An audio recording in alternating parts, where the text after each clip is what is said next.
वस्त्रनगरी इचलकरंजी, धाग्यांचे शहर, जिथे केवळ कपडे नव्हे तर एक नवा इतिहास निर्माण होतोय। 2010 मध्ये इचलकरंजी गारमेंट क्लस्टरची स्थापना झाली आणि तेव्हापासूनच इचलकरंजीची गारमेंट इंडस्ट्रीने एक उंची गाठली आहे।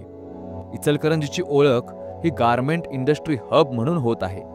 येथे प्रत्येक धाग्यात, प्रत्येक शिवणीत इथे साकार होतात महिलांची अनेक स्वप्ने। म्हणून महिला रोजगार निर्मितीच्या उद्देशाने गारमेंट हे एक सशक्त माध्यम आहे। इचलकरंजी गारमेंट क्लस्टरच्या माध्यमातून जवळपास 1200 महिलांच्या हाताला काम मिळत आहे, ज्यातून त्यांचा उदरनिर्वाह होत आहे। जिथे गारमेंट कारागीर महिला आपल्या कार्यकौशल्याने विविध प्रकारचे गारमेंट तयार करत आहेत, त्यांच्या डोळ्यातील चमक आणि त्यांच्या हातातील जिद्द हेच त्यांच्या सशक्तीकरणाचे प्रतीक बनले। पण त्याहीपेक्षा महत्त्वाचे म्हणजे त्यांना मिळाला आहे आत्मविश्वास, एक नवा दृष्टिकोन आणि मैत्रीचा अनमोल धागा।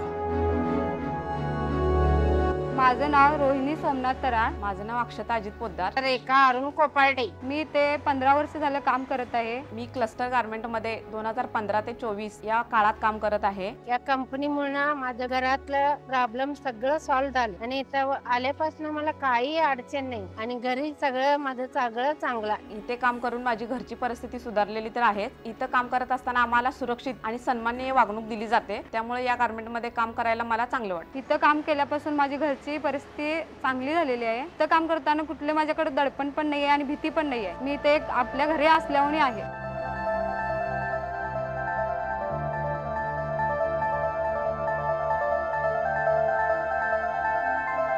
इचलकरंजी गारमेंट क्लस्टर केवळ एका उद्योगापुरताच सीमित नाही, तर इथे स्वबळावर छोट्या गारमेंटसाठी नाविन्यपूर्ण प्रशिक्षण दिले जाते, ज्यामुळे इतर गारमेंट स्वतःला सिद्ध करून पुढे येऊ शकतात। तसेच आधुनिक तंत्रज्ञानाच्या वापरामुळे इथे उत्पादन क्षमता वाढत आहे।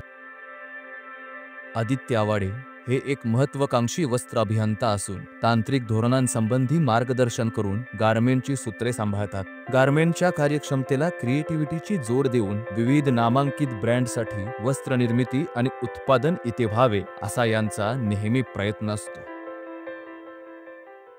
आमच्या या गारमेंटमध्ये आम्ही वेगवेगळ्या प्रकारचे गारमेंटची उत्पादनं घेतो। ह्या उत्पादनासाठी आमच्या मार्गदर्शिका सौ वैशाली आवाडे वहिनी यांचं फार मार्गदर्शन आम्हाला लाभलेलं आहे, ज्याच्यामध्ये आम्ही वेगवेगळ्या प्रकारचे प्रोडक्शन्स घेतो, गारमेंटचे उत्पादन घेतो। आमचा माल हा देश विदेशामध्ये पाठवला जातो आणि मालाची गुणवत्ता ही अतिशय छान आहे, ज्याच्यामध्ये प्रोडक्शन चांगले येण्यासाठी एकाच महिलेला एकच काम देतो, ज्याच्यामध्ये तिची क्वालिटी आणि उत्पादन क्षमता फार मोठ्या प्रमाणात मिळेल आपल्याला। मी आमच्या कंपनीतर्फे बाकीच्या लोकांनाही छोट्या मोठ्या गारमेंटना सपोर्ट करण्याचा प्रयत्न करतो, त्यांना मार्गदर्शन करण्याचा प्रयत्न करतो, ज्याच्यामुळे आजूबाजूच्या परिसरामध्ये पण गारमेंट उद्योग वाढीसाठी मदत होते।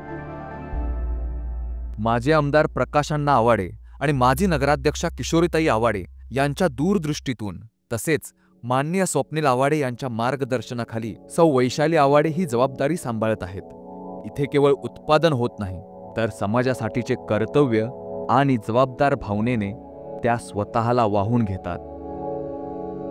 कोविड काळात 1 लाख PPE किट आणि 5 लाख मास्क तयार करून समाजासाठीचे कर्तव्य म्हणून त्यांनी काम केलं आहे। इचलकरंजीमध्ये गारमेंट व्यवसायाची सुरुवात 10 वर्षापासून झाली। इथे बनणाऱ्या कापडाला चांगला भाव मिळण्यासाठी म्हणून गारमेंटची संकल्पना पुढे आली की जेणेकरून इथे बनलेल्या कापडाचे रूपांतर गारमेंटमध्ये झाले की त्याची किंमत वाढते।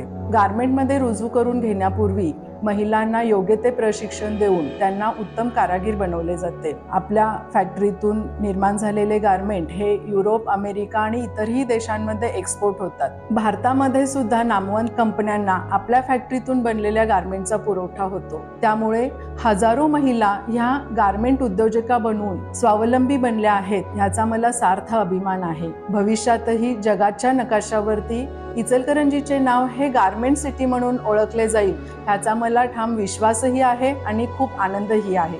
आज इचलकरंजी शहर गारमेंट हब म्हणून जगभरात ओळखले जाते। येथील महिलांनी आपले जीवनमान उंचावले आहे आणि शहराचे दरडोई उत्पन्न सुधारण्याचा अभिमान देखील आहे। हे फक्त कपडे नाहीत, तर इथल्या सशक्त महिलांच्या श्रमांचं, आशा आणि प्रेरणेचं प्रतिबिंब आहेत। ज्यातून संपूर्ण शहराचं भविष्य घडते आणि विकासाची नवी कहाणी लिहिली जाते। आणि या युगात भारत देशाचं नाव पुन्हा सुवर्ण अक्षराने कोरले जाते।